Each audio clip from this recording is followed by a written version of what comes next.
충성된 사자는 그를 보낸 이에게 마치 추수하는 날의 얼음 냉수 같아서 능히 그 주인의 마음을 시원하게 하느니라. 잠언 25장 13절 말씀. 오늘 말씀의 제목은 충성된 사자입니다. 충성이란 단어를 사전에서 찾아보면 마음속에서 우러나오는 정성이라고 되어 있는데요.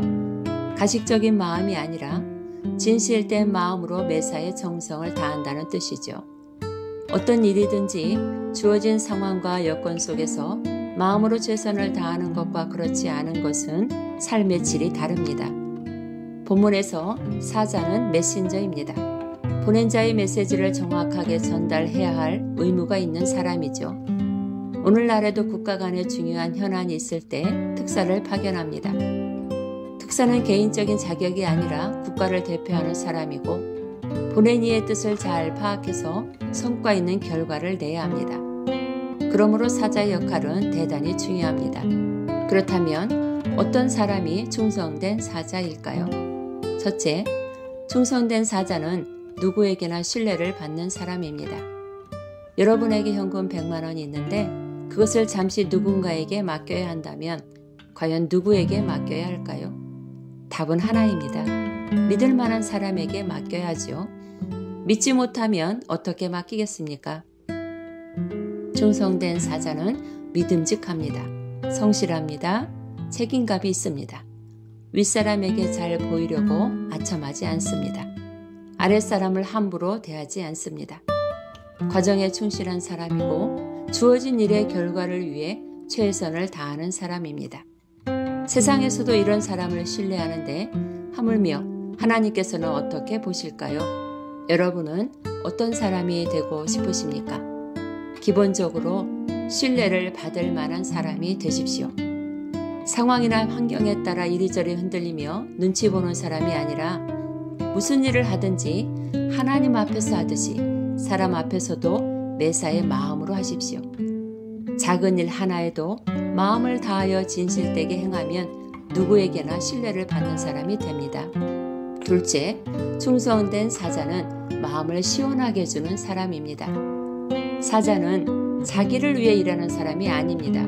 자기 뜻보다 보낸 이의 뜻을 더 중요하게 여기며 그 뜻을 이루는 사람입니다. 잠언을 기록한 솔로몬 왕에게는 수많은 부하가 있었어요. 다양한 사람을 겪어본 그는 충성된 사자에 대해 이렇게 기록하고 있습니다. 추수하는 날의 얼음 냉수 같아서 그 주인의 마음을 시원하게 한다. 요한복음 10장에 보면 선한 목자와 삭군 목자가 나옵니다. 선한 목자는 자기 목숨처럼 양을 사랑하고 어떤 위험이 발생해도 양을 끝까지 지킵니다. 그러나 삭군 목자는 양을 통해서 자기의 이익을 챙기고 위험한 일이 생기면 양을 버리고 도망을 갑니다. 누가 양의 주인을 시원하게 해주는 사람일까요? 각자 맡은 자리에서 최선을 다함으로 하나님과 사람의 마음을 시원하게 해주는 사람이 됩시다. 셋째, 충성된 사자는 자기를 드러내지 않는 겸손한 사람입니다. 자기 만족에 취하는 것이 아니라 주인의 마음을 시원하게 해드리는 것, 그것에 만족하는 사람입니다. 그 일이 완성되었으면 묵묵히 무대 뒤로 사라질 줄 아는 사람이며 메신저로서 자신의 정체성을 잊지 않고 그것에 감사하는 사람입니다. 그러나 많은 사람은 자신이 드러나는 것을 더 기뻐하며 명예와 권력이 영원한 것처럼 살아갑니다. 그런 사람을 보며 성경은 교만은 패망의 선봉이요 거만한 마음은 넘어짐의 앞잡이라고 말씀하죠. 하나님은 그런 자를 보며 충성된 사자라고 말하지 않습니다.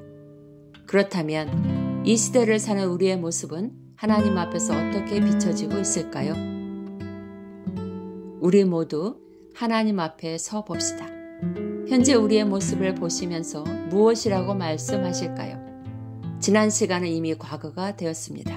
이제 2022년 다시 한번 하나님과 사람의 마음을 시원하게 해드리는 추수하는 날의 얼음 냉수와 같은 충성된 사자가 됩시다.